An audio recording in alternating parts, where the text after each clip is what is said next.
trop long. Regardez, premier floréal en 7 de la République française, 20 avril 1799. Bonaparte. Écoutez, c'est de la folie. Vous allez voir la problématique française. Commandant en chef des armées de la République française en Afrique et en Asie, aux héritiers légitimes de la Palestine. Israélites, nation unique que les conquêtes et la tyrannie ont pu, pendant des milliers d'années, priver de leur terre ancestrale, mais ni de leur nom, ni de leur existence nationale. Les observateurs attentifs et impartiaux du destin des nations, même s'ils n'ont pas les dons prophétiques d'Israël et de Joël, prophète, se sont rendus compte de la justesse des prédictions des grands prophètes qui, à la veille de la destruction de Sion, ont prédit que les enfants du Seigneur reviendraient dans leur patrie avec des chansons et dans la joie, que la tristesse et que les soupirs s'enfuiraient à jamais. Isaïe 35, 10. Je parle de Bonaparte. Regardez. Debout, dans la joie, les exilés.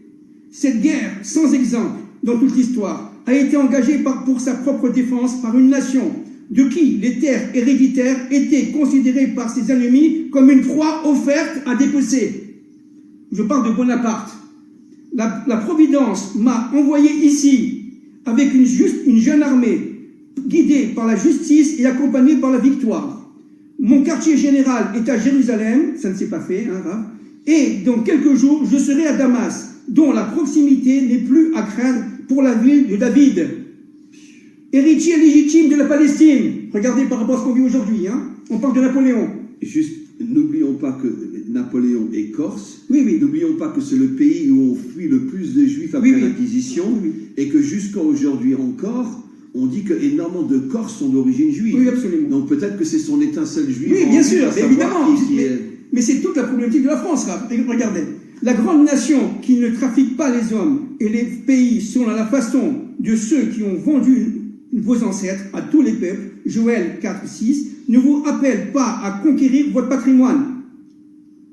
Non, elle vous demande de prendre seulement ce qu'elle a déjà conquis avec son appui, l'appui de la France, et son autorisation de rester maître de cette terre et de la garder malgré tous les adversaires.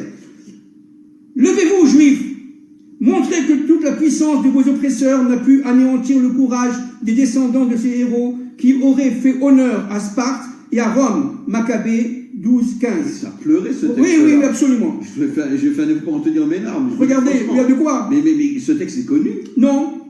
Montrez que peut-être maintenant un peu plus, montrez que 2000 ans et d'esclavage n'ont pas réussi à étouffer ce courage.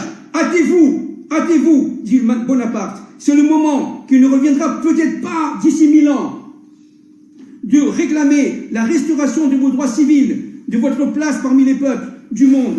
Vous avez le droit à une existence politique en tant que nation. Vous vous rendez compte qu'est-ce qu'il dit il y a 200 et quelques années? D'accord? En tant que nation, parmi les autres nations, vous avez le droit d'adorer librement le Seigneur selon votre religion. Joël 4, 20.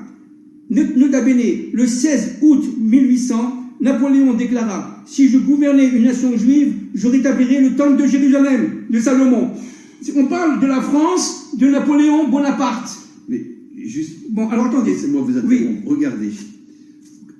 Les fondations du retour d'Israël sur sa terre viennent de France. Herzl à Paris quand il a fait Dreyfus. Absolument. Et qui a le milliardaire qui a aidé avec des milliards à reconstruire Israël? C'est le Rothschild de France. Absolument.